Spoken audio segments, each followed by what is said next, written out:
Bombastic side-eye, criminal offensive side-eye.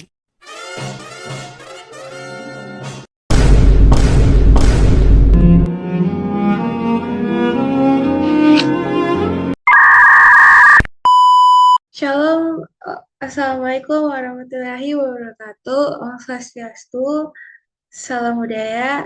Perkenalkan, saya Graciela Maharani Cita. Pada saat ini, saya akan membicarakan tentang sebuah topik yang sangat penting bagi kita, yaitu lingkungan sosial dan juga dukungan sosial. Judul pesannya yaitu pengaruh lingkungan sosial terhadap kesehatan. Baik, yang pertama yaitu apa sih pengertian dari lingkungan sosial? Jadi, lingkungan sosial dapat diartikan sebagai keseluruhan kondisi sosial di mana sekitar individu yang mempengaruhi perilaku, kesehatan, dan juga kesejahteraan. Itu menurut Dahlgren dan juga Whitehead pada tahun 1991. Selanjutnya, lingkungan sosial meliputi interaksi keluarga, hubungan antar tetangga, norma sosial, budaya setempat, serta akses terhadap sumber daya penting seperti pendidikan dan juga layanan kesehatan. Itu menurut WHO pada tahun 2008. Pada saat ini, kita akan berbicara lebih terkhusus kepada kesehatan. Menurut WHO tahun 2008, masalah lingkungan sosial itu dapat mempengaruhi kesehatan kita secara langsung maupun tidak langsung. Seperti faktor kemiskinan, kepadatan penduduk, misalnya berkaitan dengan tinggi angka penyakit menular seperti TBC, diare, dan infeksi kulit akibat sanitasi yang sangat buruk. Selain daripada itu, lingkungan yang penuh akan konflik bisa memicu kita untuk stres kronis, bahkan depresi, dan juga trauma psikologis. Tetapi, akibat pesatnya pembangunan dan meningkatnya kebutuhan manusia, berbagai macam permasalahan sosial dapat berkembang. Sebelum berbicara lebih lanjut, saya akan berbicara tentang dukungan sosial.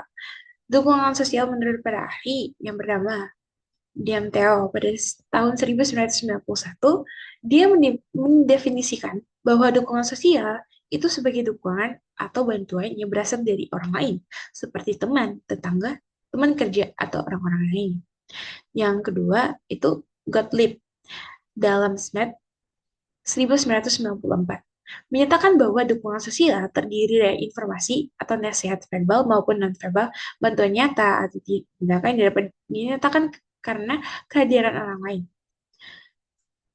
Dan yang terakhir yaitu Sarafino tahun 2006 menyatakan bahwa dukungan sosial itu mengacu pada memberikan kenyamanan pada orang lain, juga merawat atau menghargai. Selanjutnya, ada berbagai persoalan mengenai pengelolaan lingkungan sosial. Saya akan menyebutkan beberapa saja. Yang pertama, yaitu ketidakmerataan akses sosial dan juga ekonomi. Yang kedua, meningkatnya jumlah pengangguran. Yang ketiga, meningkatnya angka kemiskinan. Dan yang terakhir, meningkatnya gaya hidup. Selanjutnya, yaitu faktor-faktor yang mempengaruhi dukungan sosial. Yang pertama yaitu kebutuhan fisik. Kebutuhan fisik dapat mempengaruhi dukungan sosial, dimulai dari sandang, pangan, papan.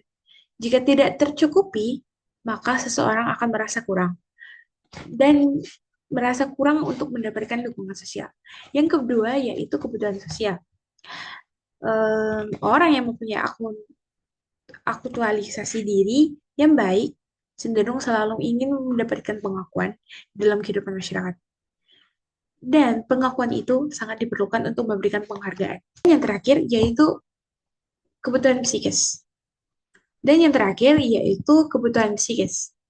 Jikalau rasa ingin tahu, rasa aman, dan perasaan religius dari seseorang tidak terpenuhi, maka kita bisa lihat bahwa tidak ada bantuan dari orang lain. Jikalau ada bantuan dari orang lain, maka rasa ingin tahu, rasa aman, perasaan religius itu pasti akan terpenuhi.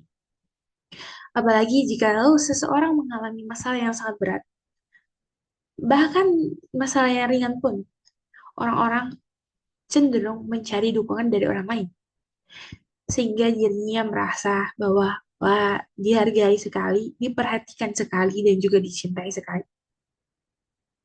Dari yang telah kita pelajari tadi dan yang telah saya beritahukan kepada teman-teman, apa itu lingkungan sosial, apa itu dukungan sosial, dan juga pengaruhnya terhadap kesehatan, kita bisa melihat bahwa lingkungan sosial dan juga eh, dukungan sosial itu sangat penting, apalagi dalam kesehatan. Jikalau kesehatan kita memburuk, artinya kita sedang sakit.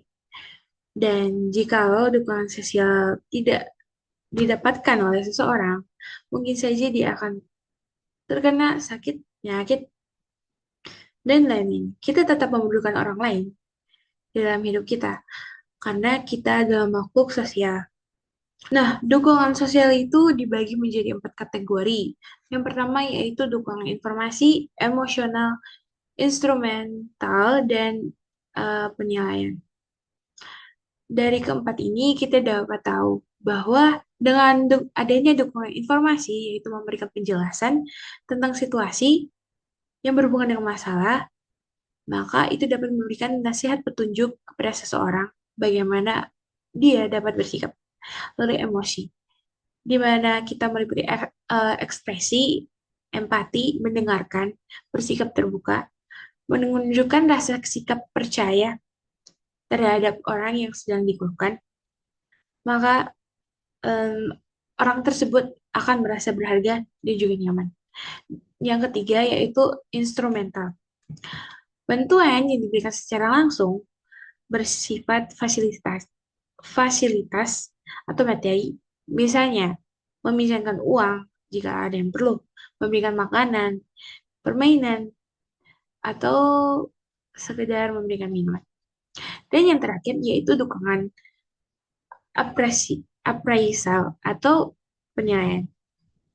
Eh, hal ini dapat berbentuk sebagai penilaian hal yang positif dan juga mungkin seperti penguatan untuk melakukan sesuatu, umpan balik, atau menunjukkan perbandingan sosial yang terbuka, yang membuka wawasan seseorang. Sekiranya itu saja yang dapat saya beritahukan kepada teman-teman mengenai informasi lingkungan sosial dan juga dukungan sosial terhadap kesehatan masyarakat di Indonesia dan juga sekitar. Udah, aduh.